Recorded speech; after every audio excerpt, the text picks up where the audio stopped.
Welcome, everyone. We are Team 2. I'm Jay Patel. I'm Tyler Quinskos. Hello, everyone. My name is Rene Ortiz.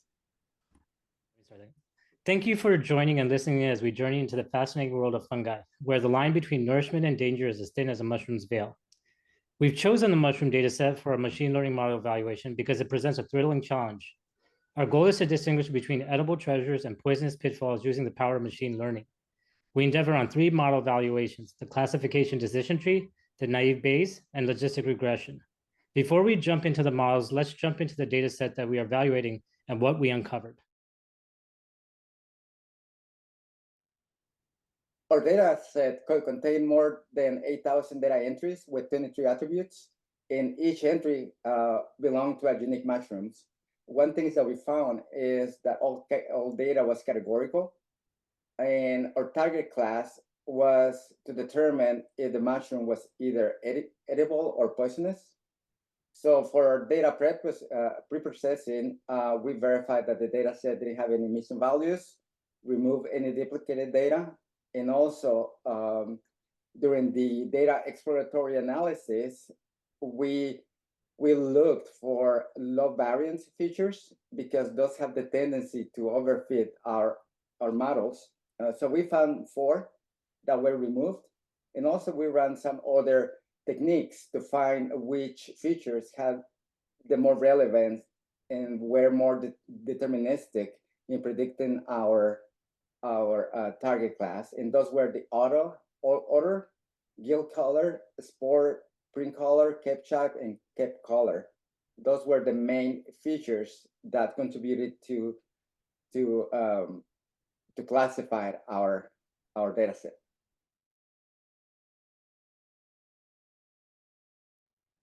One of the most powerful tools we use to find the most deterministic features of the mushroom data set is random forest.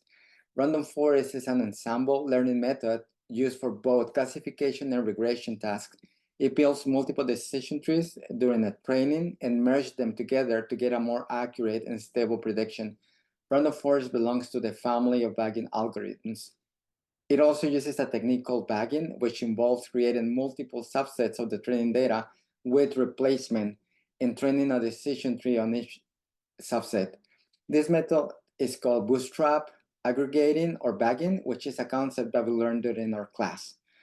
On the plot here, we can see the importance of each feature in the model.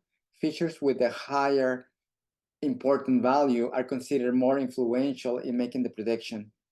Features are ordered by relevance, and we can see that the top feature is order none. And as we work in our exploratory data analysis, we use this information to understand how features play a critical role in distinguishing between classes.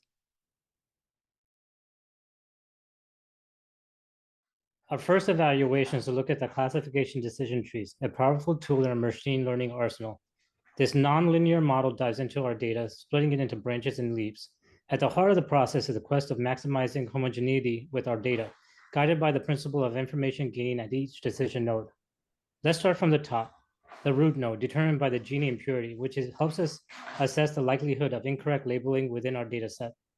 Our model pinpoints spore print color as a root node, thanks to its ability to reduce impurity to the lowest. This strategic split sends us down the various branches, leading us to the leaf nodes, where our data accumulates in decisive classification, edible or poisonous.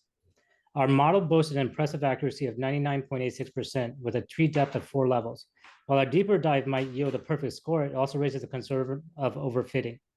To navigate this, we've employed pruning strategies, noting capping our tree depth at 4 levels. This decision was informed by meticulous examination of the confusion matrix, revealing that a depth of 3 led to 25 escapes, an unacceptable risk when distinguishing between edible and poisonous mushrooms. By settling on a depth of 4, we effectively eliminate these errors, ensuring our model's reliability without compromising on safety. In essence, our journey through the decision tree is a balance of precision and calculation, aiming to harness the model's predictive power while avoiding the pitfalls of overfitting.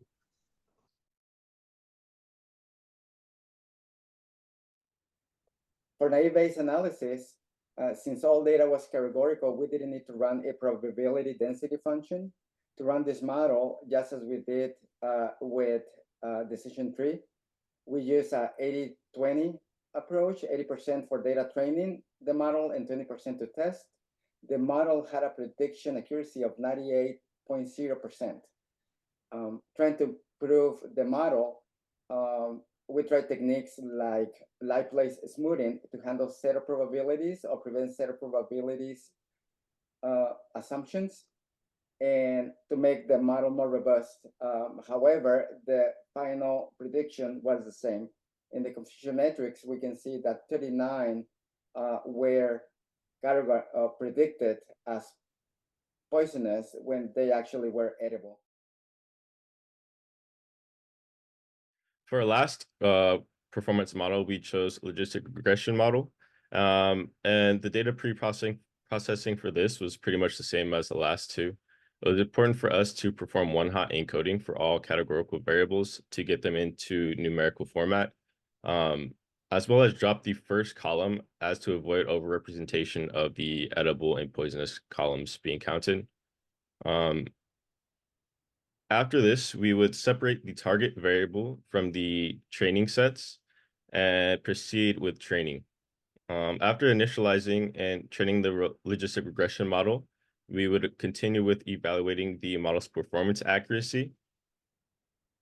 As you can see here in our confusion matrix, we have 0 type 1 errors and 1 type 2 error, which shows that this model performed exceptionally well. And if we look at our example for odor none logistic regression curve, we can see that as odor became true or goes to 1, the probability of being poisonous also dropped. So this supports our claims of odor being important. In conclusion, each of our models performed exceptionally well, with decision tree coming in at 99.86%, naive Bayes coming in at 98%, and logistic regression coming in at 99.97%. Decision tree is great for distinct separate classes, especially in low-dimensional feature spaces. Logistic regression is very useful for binary classification, and naive Bayes is very useful for multi-class classification datasets. By using all three of these, we were able to verify each of our claims. But we do recommend that logistic regression be used. And this would make sense because logistic regression is binary classification. So essentially, because our data was trying to decide between poisonous and non-poisonous, this would be the best model to use.